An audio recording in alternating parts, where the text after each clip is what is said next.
Hello everyone, আমি Sohanur Rahman, ইডিও German গাইডের পক্ষ থেকে সবাইকে স্বাগতম। তো আজকের ভিডিওটি আমাদের সিবি এবং এলওএম এর মধ্যে কী মিল এবং কীভাবে বন্ডিং রাখতে হয় তা নিয়ে। আপনার এলওএম এবং সিবি যখন আপনি মিল বা একদম ম্যাচিং রাখবেন তখন আপনার ভিসা রেশিও হাই হয়ে যায়। তো আজকে আমি এই ভিডিওতেই বিস্তারিত আলোচনা করব। তো আমি ধরে নিলাম যে আপনি সিবি এবং এলওএম বানাতে এবং লিখতে পারেন। যদি না পারেন তাহলে আমার এই দুইটা টপিকের উপরে ইউটিউব চ্যানেলে এবং আমার ফেসবুক প্রোফাইলে ভিডিও এবং স্ট্যাটাস দেওয়া আছে, তা দেখে নেবেন। তো প্রত্যেকেই একটা ভুল করে, যেটা হলো একটা কমন ভুল। এম্বাসির জন্য জাস্ট একটা এলওএম লিখে ওইটা এলওএম লেখার সময় তার কিছু এলওএম ক্রাইটেরিয়া পূর্ণ করে, এবং সিবি লেখার সময় জাস্ট একটা ইউরোপের সিবি একটা ক্রাইটেরিয়া পূরণ করে। কিন্তু তারা আসলে জানে না যে দুইটা একসাথে এবং বন্ডিং ম্যাচিং করে লিখতে হয়, যা আপনার জন্য খুবই খুবই প্রয়োজন। তো আজকে আমি কিভাবে বন্ডিং বা ম্যাচিং রাখবেন তা নিয়ে আমি স্টেপ বাই স্টেপ আলোচনা করব। আপনাকে প্রথমে যেটা করতে হবে, হয় এলওএম নয় সিবি আপনি তৈরি করবেন। তো এই বেলায় আমি বলবো, বা আমি যেটা করেছিলাম, আমি প্রথমেই সিবি তৈরি করেছিলাম। এখন আপনার এম্বাসি বা বিএফএস ফেস করার জন্য অনেক ডকুমেন্ট গোছাইতে হয়।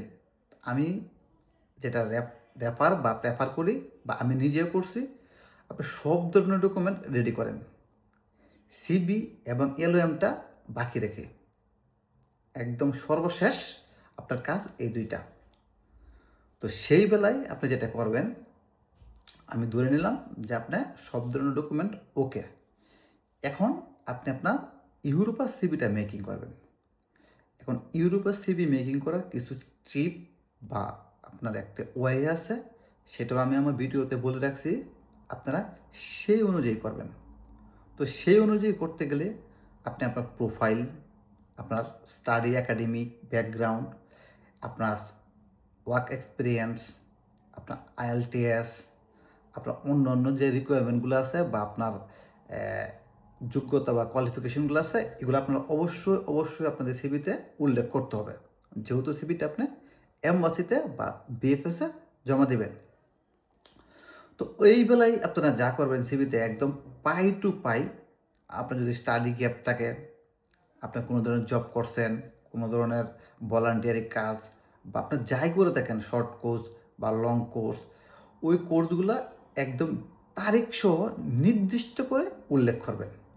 কখনোই কোনো কিছু মিসিং দিবেন না, যাতে এম্বাসি আপনাকে না প্রশ্ন করতে পারে, বা বিএফএস আপনাকে না প্রশ্ন করতে পারে, বা বিও আপনাকে না প্রশ্ন করতে পারে যে তুমি এই সময়টা কী করছো, এই ডকুমেন্টটা আমাকে সাবমিট করো।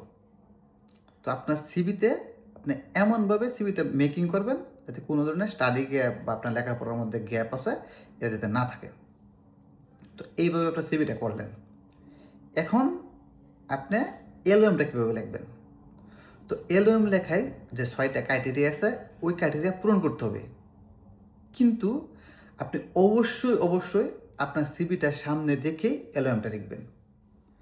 এখন সিভির মধ্যে যে আপনার স্টাডি ব্যাকগ্রাউন্ডটা বা স্টাডি রিলেটেড যে কথাগুলো লিখছেন, এলওএমে অবশ্যই তা আপনাকে লিখতে হবে।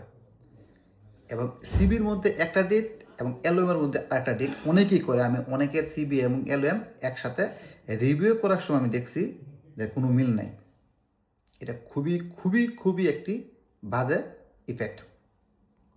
সো আপনাকে সিবিটা ধরে ধরে আপনি এলওএমটা লিখতে হবে। এবেলে আপনার অবশ্যই আপনার সিবিতে যে স্টাডি ব্যাকগ্রাউন্ডটা দিয়েছেন, এলওএমে same duration same study background উল্লেখ করবেন। সিবিতে আপনার জব এক্সপিরিয়েন্স যেটা দিচ্ছেন, যে তারিখটা দিচ্ছেন, যেভাবে আপনি লিঙ্ক আপটা করছেন, সেমভাবে এলওএমে আপনার স্টাডি গ্যাপটার মধ্যে বা আপনার জবের বেলায় সেম ডেটটা দিবেন, যাতে কোনো মিসিং না হয়, দুটার মধ্যে সেম থাকে। সিবিতে আপনি যে সময় আজ করছেন, যে স্কোরগুলো করছেন, এলওএমে সেম আপনি সেম স্কোরগুলো এবং সেম ডেটগুলো দিবেন। এখন অনেকেই কী করে, সিবির মধ্যে তাদের কিছু এক্সট্রা কারিকুলাম অ্যাড করে, যেরকম শর্ট কোর্স, লং কোর্স বা অন্য অন্য কোর্স, কিন্তু এলওএমে এগুলো উল্লেখ করে না। বা এলওএমে উল্লেখ করলেও জাস্ট তারা শুধু মানে ওই নামটা উল্লেখ করে না। সিবিতে আপনি যেভাবে আপনি মনে করেন যে পাই টু পাই উল্লেখ করছেন, এলওএমও সেম কোর্সটা, সেম টপিকটা লিখে সেম ডিউরেশন বা সেম কোর্সের নাম আপনি উল্লেখ করবেন। তাতে কি হয় দেখেন, আমি যদি এলওএমটা পড়তে থাকি, আপনার সিবিটা সম্পর্কে আমার ধারণা হবে, বা আমি যদি সিবিটা পড়ি আপনার এলওএম সম্পর্কে একটা ধারণা হবে। তো অবশ্যই দুইটা আপনার একসাথে ম্যাচিং করে দেখে শুনে তারপরে লিখবেন। কখনোই এই ভুলটা করবেন না যে মানে অন্যদের মতো যে আমি প্রথমে একটা সিবি মেকিং করব, তারপর এলওএম লেখার সময় এলওএমটা লিখব। না, নেভার এভার।